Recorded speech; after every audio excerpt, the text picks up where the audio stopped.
sebagian di tempat-tempat lain libur selama 1 tahun hampir.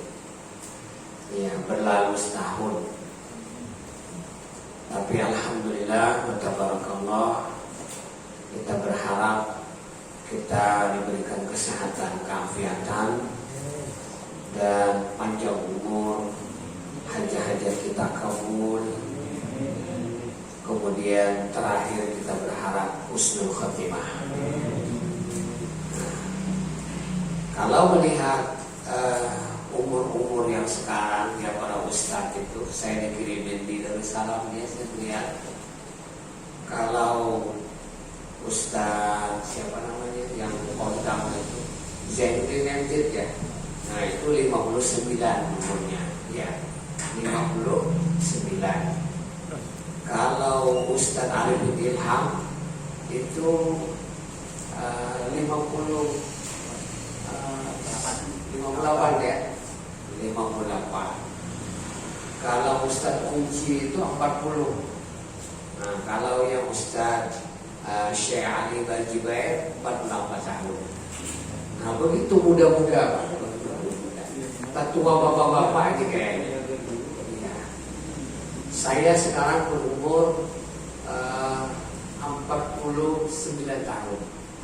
49 tahun. Alhamdulillah belum matematik. Alhamdulillah. Ya, mungkin karena sering memandikan orang mati kali ya. Jadi kalau mati.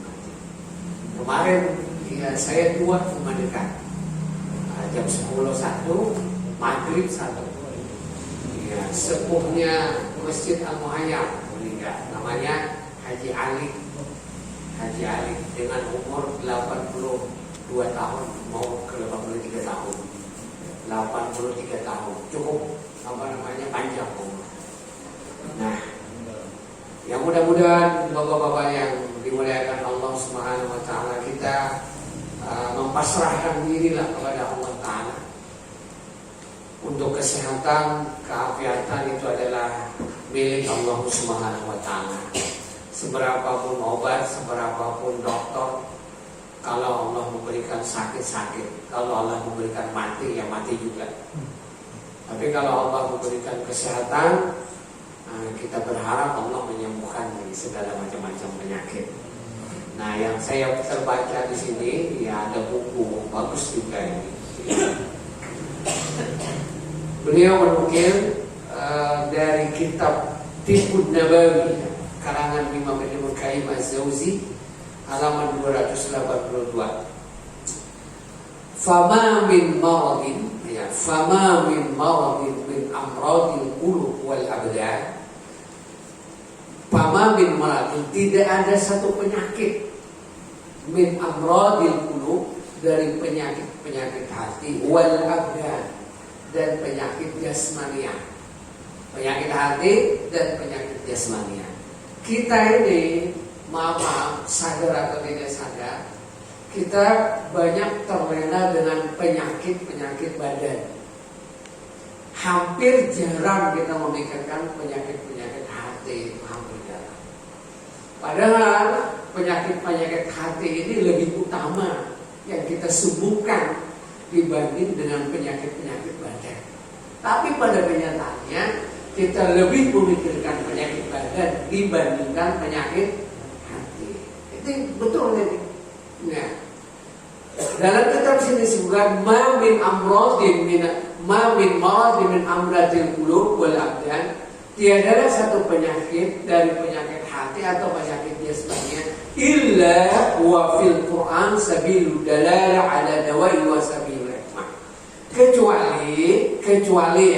Kecuali telah ada dalam Al-Quran sabilud dalalah, yakni adalah petunjuk pengobatan, ala dawa'i wa sabilihi wal hamdiyah, liman razaqallahu fahman min kitabih. Ini bagi orang yang diberikan Allah pemahaman, ya. Bagi mereka-mereka yang diberikan rezeki oleh Allah Ta'ala fahman min kitabih, memahami apa-apa yang terkandung dalam kitab. Jadi Al-Quran sudah ada. Nah, bahkan Al-Quran disebutkan huwa syifa, ya kan? Quran itu adalah sebagai penyembuh. Di antaranya, ini kita sebut ini, di satu hadis yang tidak ada yang lain ini. Hadis ini diriwayatkan oleh Bukhari, diriwayatkan oleh Muslim, yang agak sulit untuk menolak hadis ini. Walaupun ada sebagian ustaz-ustaz modern ini menolak. Ini ya, coba hadis Bukhari Muslim aja ditolaknya. Ini kalau ada cocok sama nafsunya, karena ada cocok sama nafsunya ditolaknya. Tabarakallah. Nah, begini hadisnya, Bu. Sebuah hadis bersumber dari Abu Sa'id Al-Khudri radhiyallahu anhu. Qala Nabi sallallahu alaihi wasallam.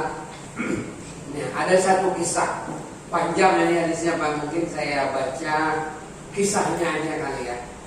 Intalaqa nafarun min ashabin Nabi sallallahu alaihi wasallam bis safari safaruka.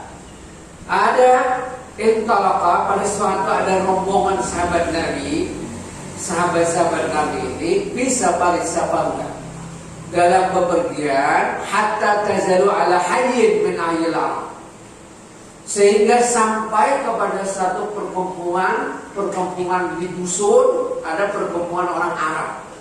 Pastadafu fa'arau, mereka kehabisan logistik. Satu dispensasi ya, bahwa di dunia Arab itu apabila masuk kampung, maka kampung itu akan menjamu makan minum. Ya, minta air diberikan. Itu satu dispensasi. Kenapa demikian? Karena bila kampung ini juga musafir, begitu juga dia dapat. Nah, begitu juga dapat. Coba kalau udah dikasih juga nanti. Kalau tidak ada air, mati mereka. Maka ada air tuh mati. Nah, beda kayak di Banjar kelebihan air. Sampai ke hubungan orang masuk rumah air. Nah, karena itu mereka bepergian itu, Pak. Mereka bepergian musafir, ada ause, ada air. Nah, ayo, ontaknya minum banyak-banyak. Dan ontak itu tahan 2 bulan kada minum, tahan dia.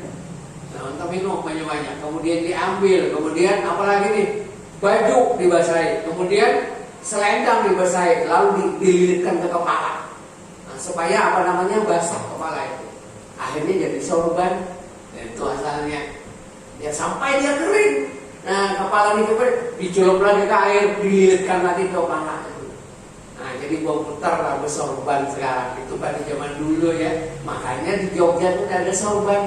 Karena kebanyakan air, berbahaya belangkon aja di Jogja itu. Kalau di Arab dipakai sorban, ya, karena dia panas, Pak, panas. Lalu mereka minta jamu, Pak Abau, tapi orang kampung tuh ada mau jamu. Wah, pelit betul ini, pelit dia. Pak Abai ayudah di rumah, kalau dia sayyid dalikal hayy, pasau lahu bi kulli syai'in la yakun syai'. Kemudian tidak berlama kemudian orang kampung itu menemui lagi rombongan sahabat Nabi. Lalu dia berkata, "Faqala, apakah kalian itu ada yang bisa mengobati? Ya, ada yang kalian di antara kalian yang seorang tabib yang sekira-kira bisa mengobati? Karena kepala kampung kami ini sakit, sedang digigit serangga. Ada yang mengatakan dia digigit ular. Walhasil dia sakit, digigit binatang berbisa. Kemudian diobatin bermacam-macam obat di kampung, tidak bisa. Dan ini mengkhawatirkan demam. Nah tiba-tiba maka berkatalah sebagian sahabat Nabi itu, kami bisa mengobati. Tapi dengan syarat, apabila kami mengobati dan bisa sembuh, nah, kalian mengasih kami sekian domba. Iya, bayarannya domba. Wow, karena ini bayarannya ini domba ini 1 juta 2 juta ini. Nah, tadi kan tidak mau menjamu. Sekarang kalau kami bisa mengobati, sekarang sampai bayar kami domba. Lalu disepakati kalau ya boleh, didatangkanlah mereka, dibawa ke kampung, kemudian dibawa ke tempat yang sakit kepala suku itu. Nah, di antara sahabat Nabi ini yang punya inisiatif bisa tadi ya, yang punya inisiatif bisa. Padahal dicoba aja karena mungkin sudah kelaparan juga, ya sudah bisa-bisanya sudah. Nah, akhirnya bisa-bisakan gimana nih caranya dia gini. Akhirnya dibacakannya suratul Fatihah. Sahabat Nabi nih dibacakan surat Fatihah. Alhamdulillah rabbil alamin arrahmanir rahim maliki yaumiddin ini. Nah, sehingga ada redaksi. Ini ada beberapa macam ulama ya. Untuk Fatihah ini bisa untuk menyembuhkan. Di antaranya adalah membacanya itu tahan napas, tidak bernapas membacanya. Ada yang begitu mengatakan. Tapi ada juga yang mengatakan tidak, seperti biasa membacanya tartil.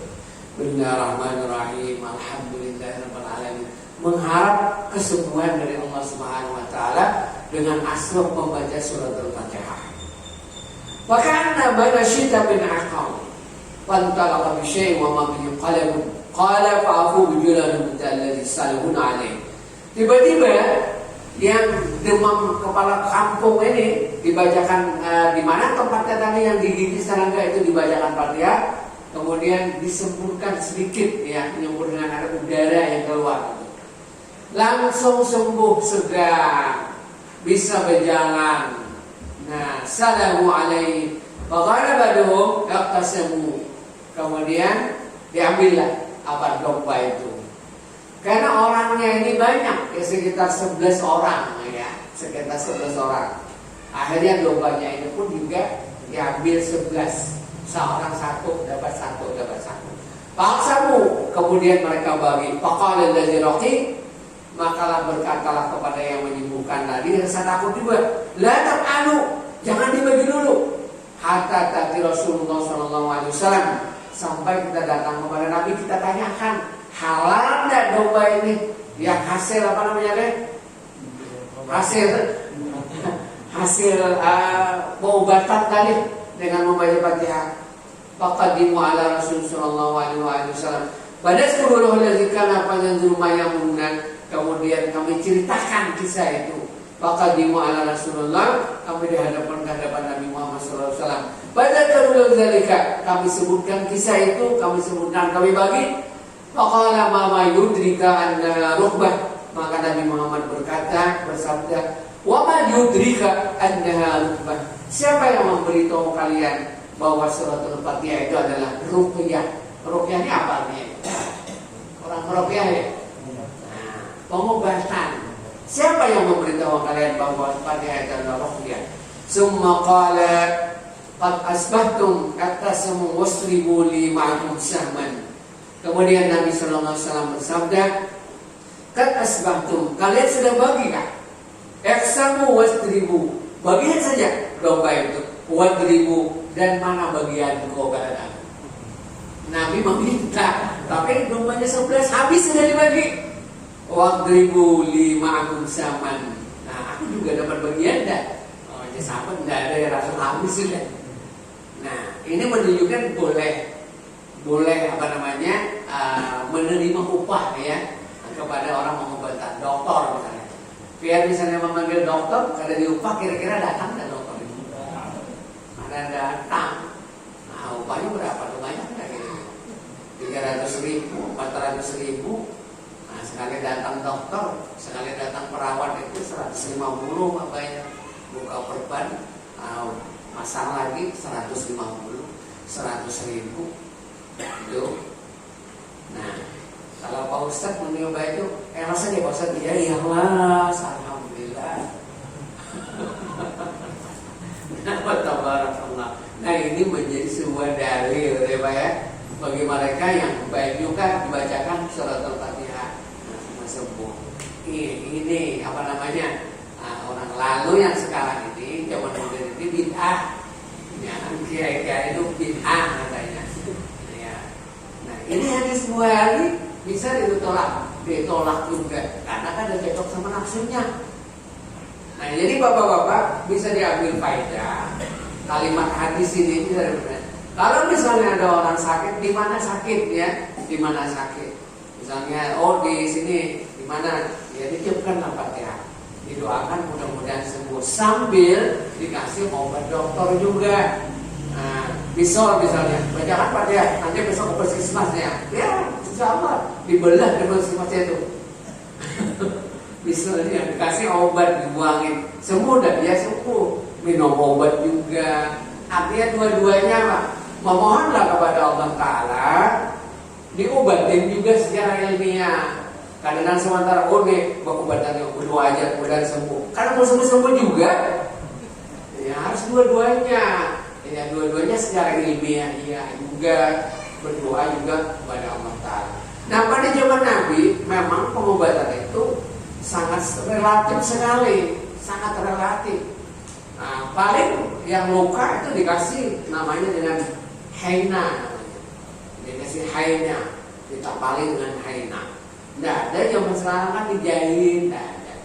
Membuangin misalnya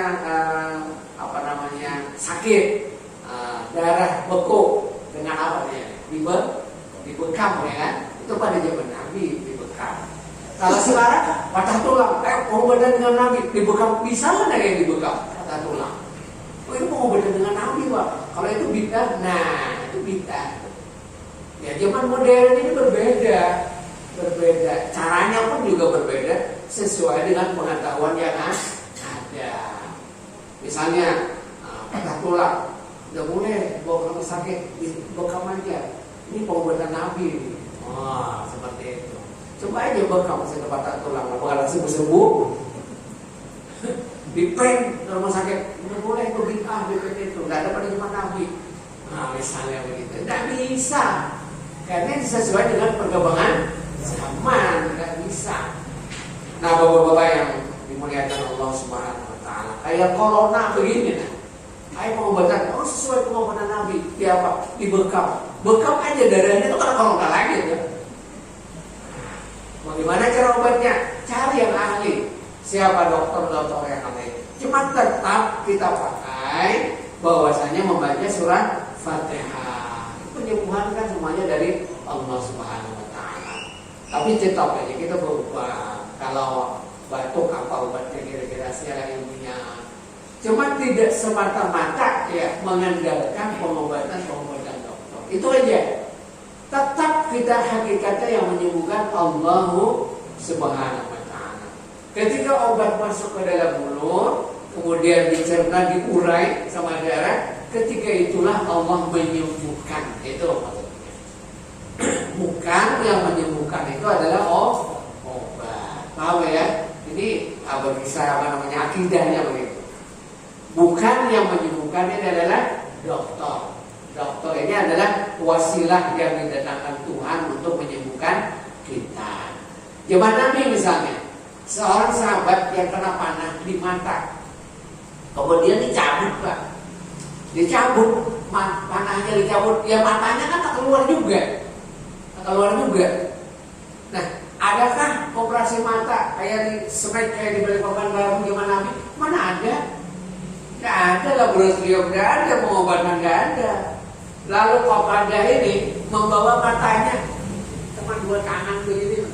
Nah, dia depan Nabi, ya Rasul, ini mataku ya Rasul. Nah, matanya satu melihat bagaimana rasa pedihnya Pak ya. Darah bercucuran, matanya tidak ada satu, jatuh. Dan urat-uratnya itu putus. Urat-uratnya itu putus dan jatuh di tangan. Mata itu kalau dikeluarkan besar loh Pak, besar mata itu dikeluarkan dua tangan ini. Lalu Nabi Sallallahu Alaihi Wasallam diambil dengan tangan kanan Nabi, kemudian dipasang Nabi ke dalam matanya kembali yang kanan itu, kemudian terpasang, lalu langsung sembuh, langsung melihat begitu. Ujarnya katanya yang mata kanan ini lebih melihat daripada mata kiri. Nah itu bisa nggak diturutin? Nggak bisa. Kita harus dokter yang seperti itu. Oh kayak gitu, pakai tangan aja tambah buka orangnya. Tambah buka. Nah bisa diturutin. Itu Nabi Muhammad SAW yang memang beliau punya mukjizat. Yang kedua adalah zaman pengobatan tidak ada dan apa-apa. Nah begitu juga Ali bin Abi Thalib radhiyallahu anhu. Ketika Nabi SAW mencari mana Ali, ujar Nabi, ujar sahabat-sahabat Nabi, Ali tidak ada ya Rasul, dia sakit mata. sakit mata. Kalau Nabi datangkan Ali ke sini, dia tidak bisa melihat sakit mata, dituntun Ali di hadapan Nabi. Kemudian buka matanya Ali, tertutup matanya, tertutup, banyak kain-kain yang ada tertutup. Buka matamu, bukan ditiup Nabi, bos, langsung sembuh, langsung merahnya hilang, langsung melihat. Kira-kira bapak-bapak ini ada nggak kayak gitu kira-kira ya? Nah itu jawaban Nabi Muhammad SAW yang memang ya tidak ada pengobatan. Sekarang misalnya Ustaz tiupkan Ustaz supaya langsung sembuh. Kalau ini punya katarak Ustaz tiup, dia tiup 20 kali kataraknya masih ada. Itu harus diambil dia dengan alat bedah, sesuai dengan pengetahuan sekarang. Nah baik bapak-bapak yang dimuliakan Allah Subhanahu Wa Taala. Tadi ya kalimatnya baca Fatihah. Jadi di mana yang sakit bacakan Fatihah. Tidak sekali baca Fatihah 2 kali, 3 kali. Besok bacakan lagi, besok bacakan lagi. Nah, jadi diamalkan oleh gurunya Ustaz Ampul ya, dikasih ijazah sama guru, baca Fatihah aja. Nah, kemudian ditiupkan ke sekeliling badan. Udah itu aja Fatihahnya. Atau misalnya baca Fatihah kayak gue seman yang gini baca Fatihahnya. Alhamdulillah rabbil alamin ditiup ke sini, kemudian disapukan ke muka. Nah, udah sehat. Ini bagi yang sakit ya, bagi yang sakit. Bisa sakit ya kan pelau. Bisa aja kira-kira yang sakit pada tiupkan, sapukan udah. Nah, tetap beritikad bahwa yang menyembuhkan Allahu Subhanahu Wa Taala. Nah, baik bapak-bapak yang dimuliakan Allah Subhanahu Wa Taala. Nah, adapun ya yang saya diingatkan oleh guru kasih beliau, kalau kita yang segar bugar ini banyak hal yang dibaca ya, yang dibaca seperti amalan-amalan, baca Quran, baca tasbih, baca istighfar sekian banyak. Tapi kalau dia misalnya sudah yang diambang mau meninggal, artinya kejadian misalnya sudah bilang dokter pulang aja bawa ke rumah, ini kira-kira sebulan meninggal misalnya. Nah, yang kita dalam obat lagi, kira-kira dia itu mendengar kata-kata dokter apa yang dilakukan, yang dibaca itu apa?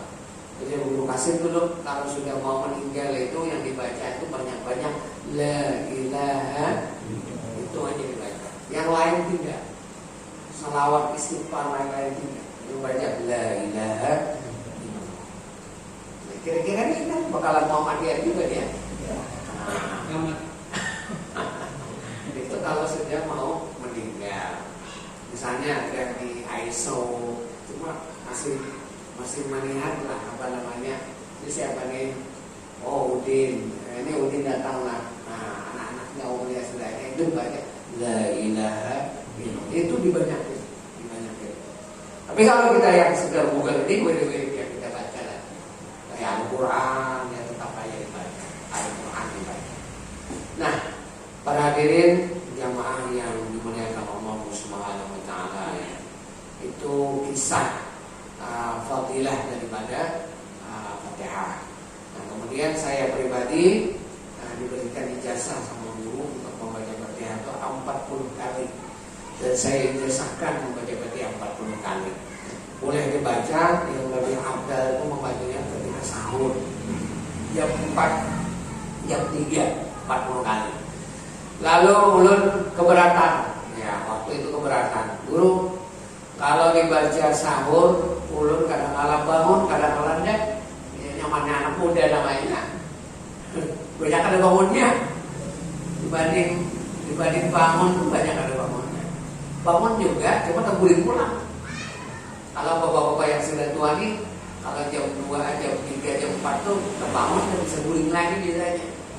Kalau yang tua aja bangun jam 4, udah terbangun dan bisa guling lagi. Nah, kalau anak muda bangun jam 3, sebentar aja terguling lagi pulang. Ujung-ujungnya jam 8 siang baru bangun. Nah, guru ulun ini kalau membaca Fatihah 40 kali sahur rasanya keberatan karena kebaca kadang enggak. Bisa enggak? Jangan diganti nanti tidak sahur membacanya. Muhyiddin boleh ganti dibaca antara maghrib dan isya. Antara maghrib dan isya 40 kali dibaca. Alhamdulillah, bismillahirrahmanirrahim, kami selesai. Nah, itu dibaca. Dapat nilainya banyak. Kalau Bapak tapi tidak tahu ya, kitab kuning, kitab klasik itu ada namanya Kitabul Asrar namanya.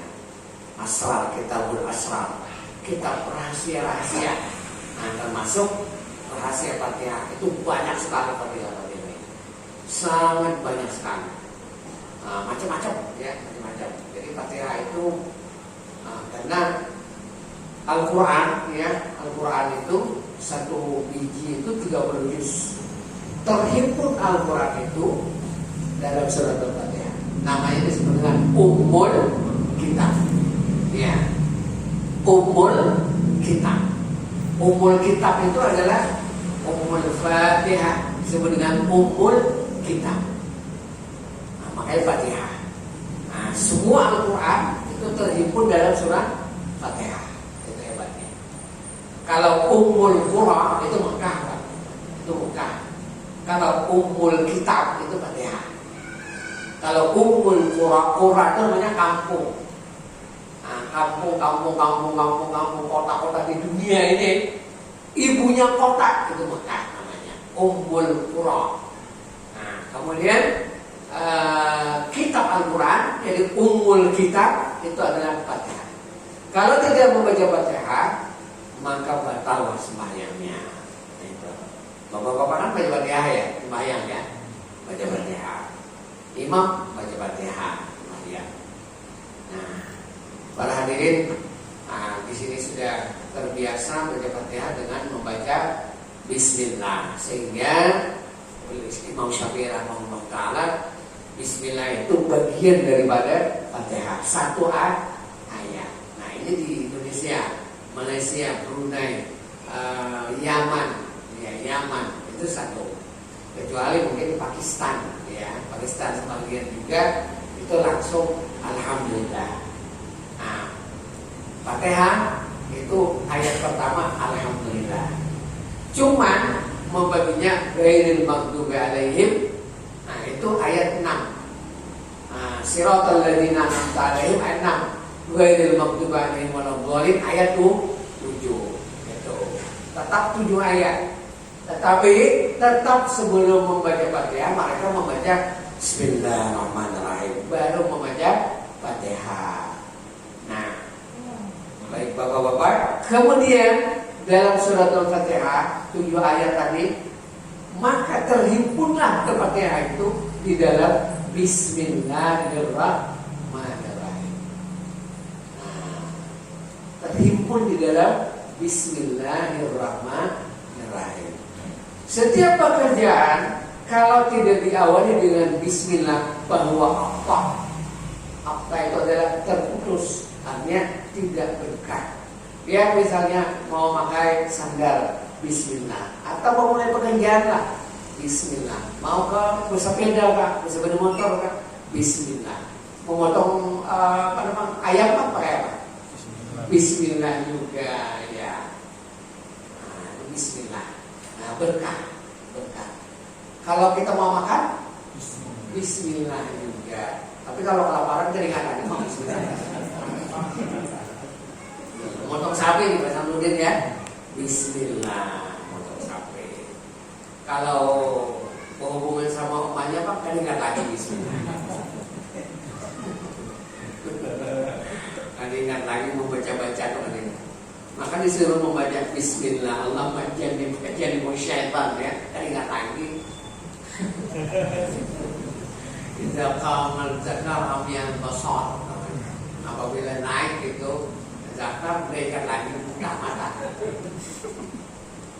Nah, baik Bapak-bapak yang dimuliakan Allah Subhanahu wa taala, itu surat Al-Fatihah ya Pak. Kemudian juga ada surah Yasin ya. Ada surah Yasin. Nah, ada surah Waqiah, ada surah Tabarak, itu punya fadilah-fadilah. Nah, ada fadilah yang lain para hadirin rahimakumullah untuk dipeliharakan daripada gangguan syaitan dan jin. Apa yang dibaca? Ketika Nabi Shallallahu Alaihi Wasallam menurut hadis bahwa Nabi itu pernah diseher karena seher, lalu turunlah ayat Qul Ulan namanya, Qul A'udzu Falaq dan Qul A'udzu Birabbin Nas. Nah ini yang dibaca Qul A'udzu Falaq min syarri ma khalaq sama Qul A'udzu Birabbin Nas. Ini dibaca oleh Nabi Sallallahu Alaihi Wasallam supaya terhindar daripada gangguan daripada jin dan seher. Nah ini dibaca.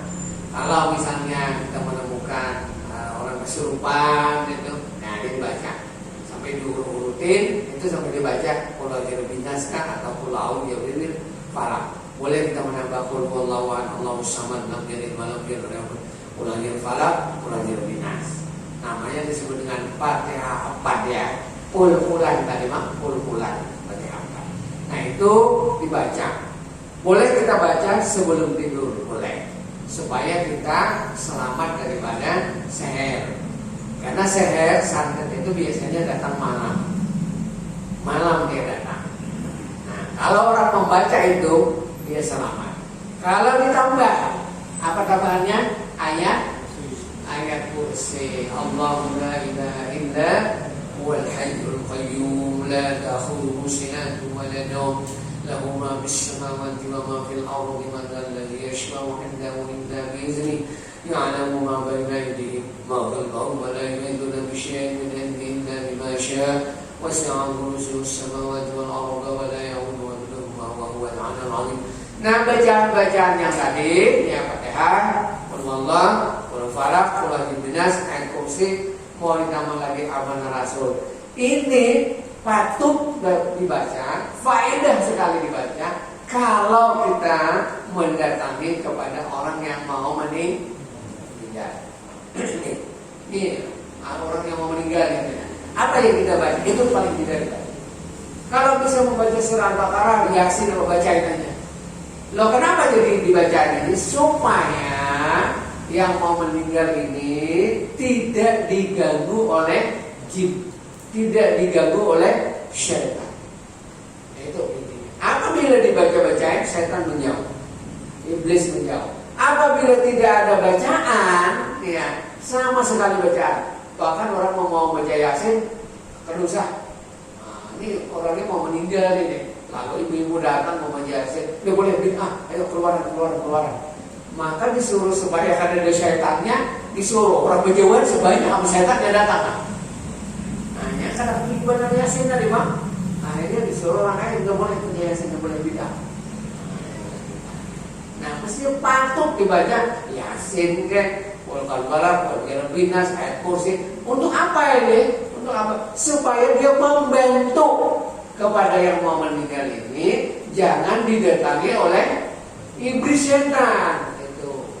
Karena yang sangat ditakutkan apabila dia didatangi iblis setan, jin dan setan, dia berupaya akan digoda oleh setan dalam waktu nazar sekalian maut supaya tidak baik meninggalnya. Su'ul khatimah. Nah itu. Nah sekarang mau husnul khatimah itu dibantu dengan baca Yasin, itu mau bid'ah tukang tadi. Nah, sesuai dengan saka namanya, saka handap.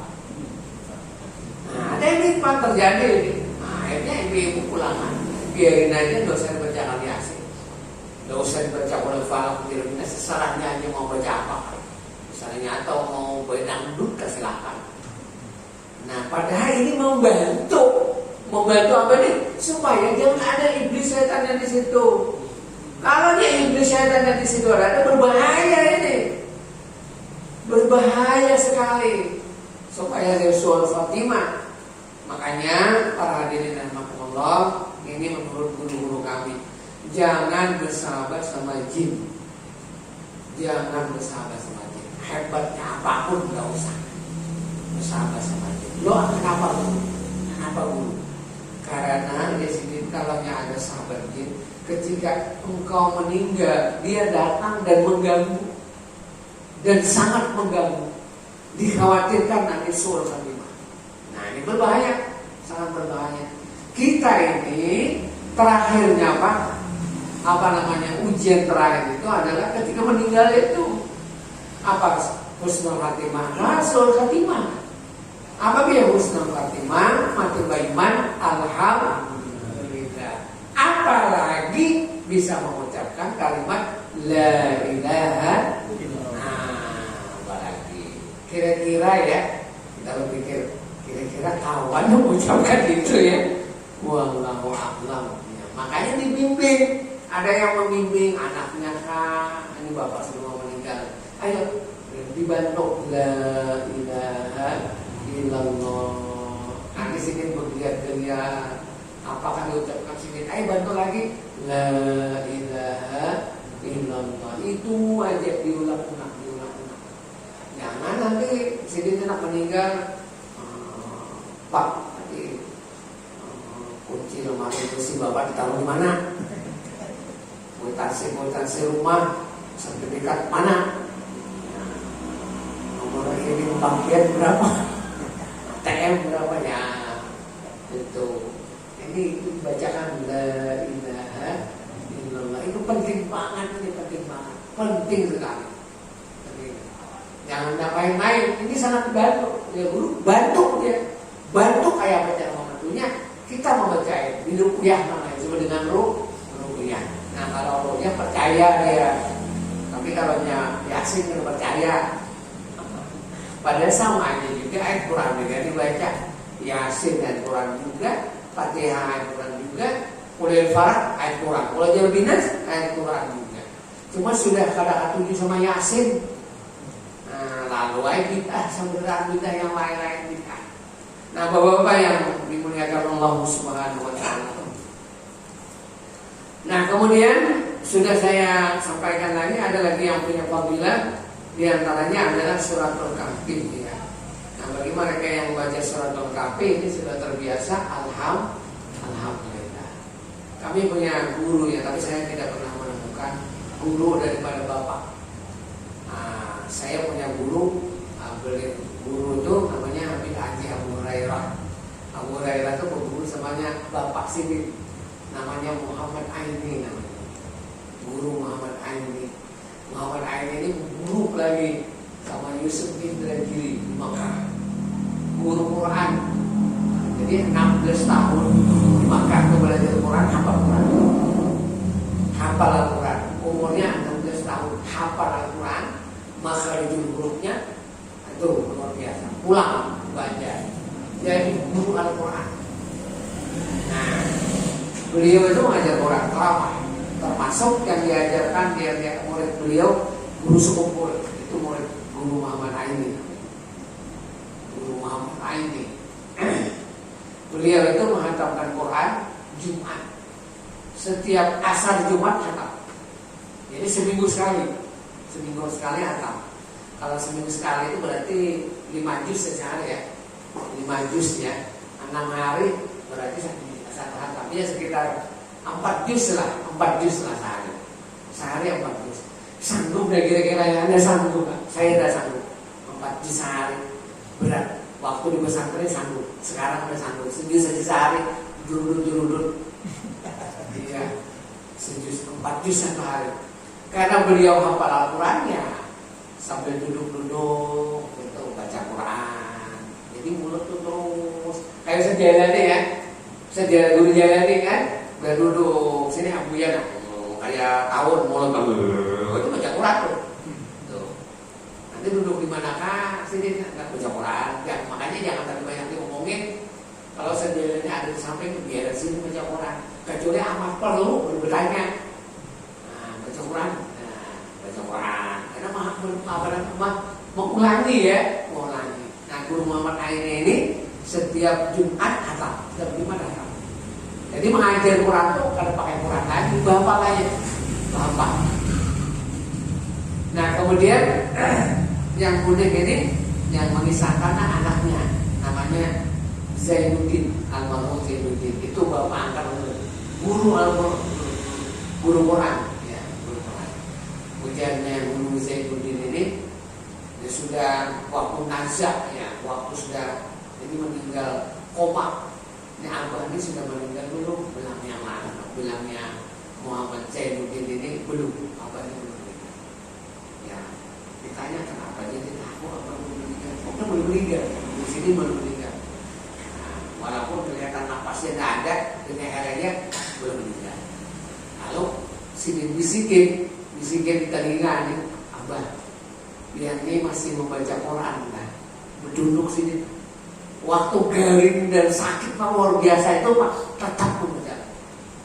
Walaupun hanya dalam hati tetap membaca. Karena memang beliaunya adalah hafal Al-Quran ya, baca Quran. Nah, orang yang model seperti ini bisa tidak iblis syaitan mengganggu? Tidak bisa Pak, tidak bisa. Karena Quran berjalan, jadi baca Quran aja. Bisa tidak iblis mengganggu? Tidak bisa, mulutnya baca Quran aja. Habis asar baru ketahuan meninggal. Karena biasanya habis asar sedikit mengatakan Quran. Seolah-olah malaikat Israel itu menahan dulu, karena dulu deh tutup Quran dulu baru dicabut. Seolah-olah seperti itu. Jadi habis asar baru sedikit meninggal. Nah itu orang yang punya karamah Al-Quran. Nah bapak-bapak yang dirahmati Allah, dikit lagi habis waktu kita. 3 menit lagi.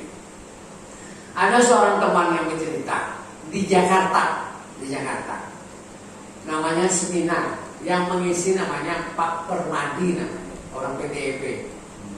Tahu lah ya, kenal ya. Nah, apa namanya itu? Spiritual, apa namanya itu? Bahasa dukun. Apa namanya itu? Paranormal lah ya. Ya, kurang normal juga, jadi paranormal. Ya, Pak Permadi yang memberikan seminar di hotel. Tiba-tiba Pak Permadi ini kan juga punya jin ya ceritanya kan, orang yang apa namanya paranormal ini tentu dia punya jin. Nah, punya apa namanya kekuatan lain lah berarti begitu. Tapi beliau ketika memanggil jin-jinnya itu tidak bisa. Dalam seminar gedung itu dari hotel tidak mau bisa-bisa. Nah, udah beberapa menit, setengah jam tidak bisa-bisa, sehingga tidak bisa apa namanya nih mengeluarkannya kehebatan tidak bisa. Nah, seher-sehernya tidak bisa keluar, kehebatan. Lalu diumumkan perhatian. Pengumuman, mohon maaf di sini apakah ada yang hafal Al-Quran? Auden yang ada. Audennya ada, kata yang audennya ada temannya kan, ini kan hafal Quran di sini. Nah, lalu angkat tangan, saya hafal Quran. Nah, mohon maaf deh ya, Pak Ade tidak ikut dalam seminar ini untuk keluar dari seminar ini. Akhirnya dia keluar, baru bisa memanggil jinnya itu. Rupanya yang hafal Quran ini dia baca Al-Quran, baca kerimut. Nggak bisa jinnya masuk ke ruangan itu, nggak bisa. Nah itu hebatnya Al-Quran. Nah ini dibuktikan bahwa jin-jin itu tidak akan bisa masuk. Nah apapun yang dibaca termasuk tadi ya Yasin. Nah orang mau meninggal baca Yasin boleh. Ini membantu sekali supaya jinnya itu tidak datang. Wallahu a'lam. Cuman tadi keburu bid'ah, akhirnya kada mau. Nah Fatihah, Qul Falaq, Qul Binas, Qul Huwallahu, ayat kursi itu penting. Nanti biar kalau misalnya ulun mau meninggal bacakan dia itu banyak. Tapi ulun kan meninggal dulu lah, biar dulu lah meninggal. Tabarakallah. Mudah-mudahan kita selamat dunia akhirat. Umat beriman sempurna, hajat-hajat kita dikabulkan Allah. Al-Fatihah.